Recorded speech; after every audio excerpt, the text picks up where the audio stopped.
Saya Rina Marjani. Di sini saya akan membahas tentang pengertian gaya hidup modernisasi.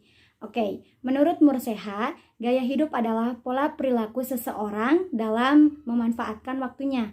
Bagaimana ia bisa memperlakukan dirinya sendiri, orang lain, dan lingkungan di sekitar dia, serta memperlakukan uangnya untuk memenuhi kebutuhan dan keinginannya selama ia hidup di dunia ini. Juga gaya hidup menggambarkan perilaku seseorang dalam berinteraksi, yakni interaksi dengan sesama makhluk. Bagaimana ia bisa menghargai orang lain yang ada di sekitar dia dengan berbagai jenis ragam suku dan budaya. Kemudian, istilah modern secara bahasa artinya baru, kekinian, akhir, dan up to date. Dengan kata lain kebalikan dari kata lama dan kuno. Kata modern ini sangat erat kaitannya dengan modernisasi. Dalam bahasa Arab dikenal dengan istilah tajdid yang artinya pembaharuan.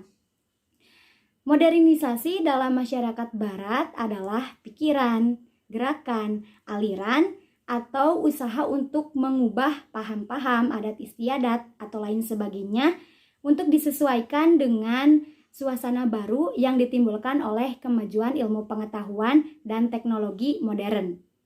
Jadi, gaya hidup modern adalah pola perilaku seseorang untuk melakukan sesuatu secara mudah, cepat, dan praktis. Dengan kata lain, gaya hidup modern ini memanfaatkan kecanggihan teknologi untuk menunjang kehidupannya. Sebab teknologi menjadi ciri utama dalam gaya hidup modern ini. Dengan kecanggihan teknologi dapat memaksimalkan kinerja seseorang dalam menunjang karirnya. Selanjutnya yaitu budaya. Dari katanya berasal dari bahasa Sanskerta yaitu budi, yang artinya akal. Diartikan sebagai hal-hal yang berkaitan dengan akal manusia yang merupakan pancaran dari budi dan daya terhadap seluruh apa yang dirasa dan menghasilkan kehidupan. Sedangkan kebudayaan adalah hasil kegiatan dan penciptaan batin manusia. Wujud kebudayaan. Yang pertama yaitu sistem budaya. Bersifat abstrak dan tidak dapat dilihat. Gagasan, ide, konsep-konsep, norma-norma, dan lain sebagainya yang memberi arah kepada perilaku manusia di masyarakat. Kedua, sistem sosial. Bersifat konkret dan dapat diamati seperti aktivitas manusia yang saling berinteraksi di masyarakat. Contohnya adalah gotong royong. Kemudian selanjutnya kebudayaan fisik. Aktivitas manusia yang saling interaksi tidak lepas dari penghasilan karya. Hal inilah yang disebut kebudayaan. Kebudayaan fisik seperti candi dan juga lain sebagainya. Saya Azahra Khairunisa. Saya akan melanjutkan materi dengan membahas faktor yang mempengaruhi modernisasi masyarakat Islam di Indonesia. Faktornya terbagi menjadi dua. Yang pertama ada faktor umum, yang kedua ada faktor khusus. Di faktor yang umum, poin pertama ada faktor sosial budaya. Ketika Islam masuk ke Indonesia, sebenarnya secara tidak langsung telah terjadi proses akulturasi yang terjadi begitu lama. Asimilasi budaya pribumi dengan tradisi Islam memang kerap membawa seorang pada cara beragama yang campur aduk, sehingga mengundang beberapa ulama yang sudah terdidik di Timur Tengah untuk mengadakan pembaruan. Poin yang kedua ada faktor politik. Kedatangan pihak asing telah membawa kesengsaraan dan krisis di berbagai dimensi kehidupan, mulai dari ekonomi, pendidikan, sehingga krisis kebudayaan. Yang ketiga ada faktor pendidikan. Keterbelakangan di bidang pendidikan telah dari awal menarik perhatian kaum modernis Islam, terlebih ketika itu dikaitkan dan dibandingkan dengan kemajuan bangsa asing. Kalangan modernis kemudian menyimpulkan bahwa keterbelakangan tersebut diantaranya disebabkan oleh kekakuan model pendidikan yang hanya berkutat pada kitab kuning, pengajaran moral dan tarekat-tarekat, padahal kemajuan umat Islam juga harus didukung oleh kemajuan di bidang teknologi. Poin yang keempat ada faktor teologis. Persoalan besar yang dihadapi umat Islam dewasa ini adalah kemajemukan agama yang niscaya dan tidak bisa dielakkan di negara Indonesia. Yang selanjutnya adalah faktor yang mempengaruhi modernisasi masyarakat Islam di Indonesia secara khusus. Poin yang pertama yaitu hal yang paling pertama menyebabkan modernisasi masyarakat Islam di Indonesia adalah munculnya gerakan modernisme di Timur Tengah. Tokoh utamanya adalah Said Jamaluddin Al-Afghani dan Muhammad Abduh. Poin yang kedua yaitu meningkatnya hubungan antara umat Islam Indonesia dengan para sarjana alumni Timur Tengah. Yang ketiga, dipicu oleh kesadaran interioritas umat Islam dan superioritas bangsa lain.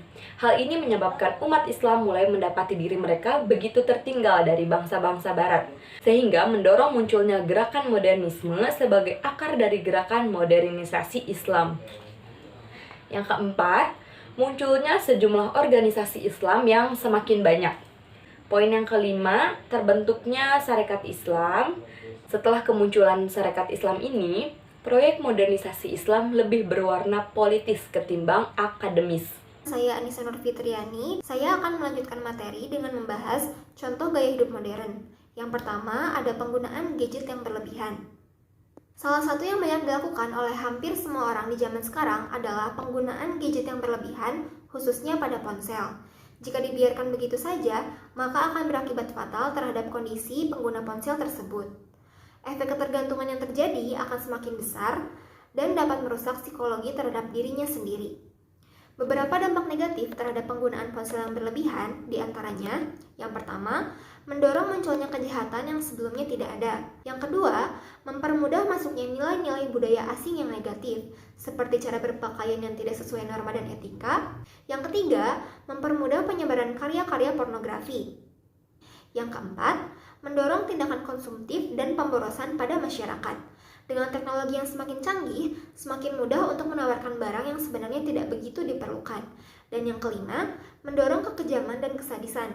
Yang keenam, memperluas perjudian dengan jaringan yang tersedia. Contoh gaya hidup modern yang selanjutnya adalah penggunaan kartu kredit.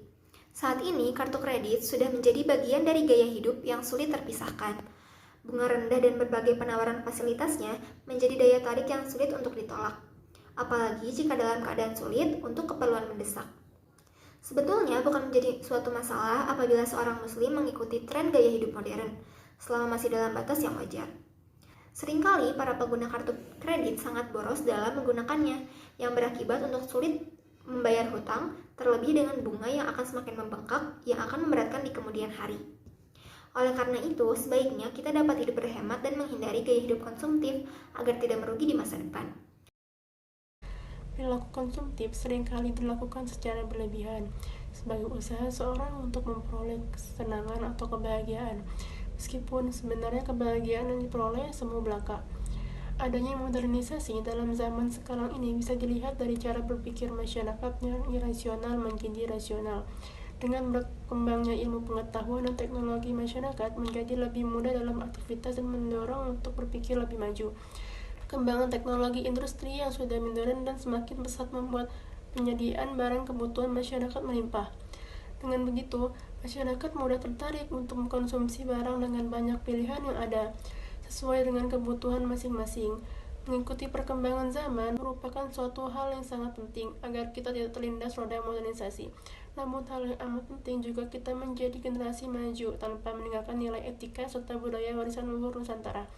Indonesia merupakan negara berkembang di Asia. Namun Indonesia bisa mengimbangi untuk era 4.0, di mana tentunya itu ada perkembangan budaya yang berubah, budaya tradisional dan budaya modern.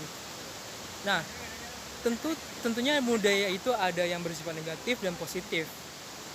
Untuk yang positif akan memberikan dampak untuk perubahan pesat untuk mengimbangi era perubahan yang ada di dunia. Dan negatifnya, budaya-budaya di Indonesia yang merupakan temurun dari nenek luhur hingga sekarang itu mulai hilang. Oleh sebab itu, harus dibatasi untuk perkembangan modernisasi, sehingga budaya adat Indonesia yang dari nenek moyang tidak luntur. Selain itu, budaya itu bisa berubah karena ada dua, dari luar dan dari dalam. Dari luarnya itu seperti datangnya para wisata asing ke Indonesia dengan membawa gaya barat maupun gaya Korea dan lain-lainnya. Kalau internal merupakan yaitu mereka mengikuti atau sadar akan namanya outfit atau berpenampilan. Untuk sebab itu banyak perubahan, seperti dulu yang orang nggak paham akan budaya modern kayak fashion, mengenal fashion dari era modern ini. Namun mereka tidak mengenal apa itu budaya tradisional. Oleh sebab itu, di mana kita akan membatasinya. Dan cara pertama yaitu membatasi kebutuhan yang tidak diperlukan. Yang kedua, menabung uang untuk menginvestasi.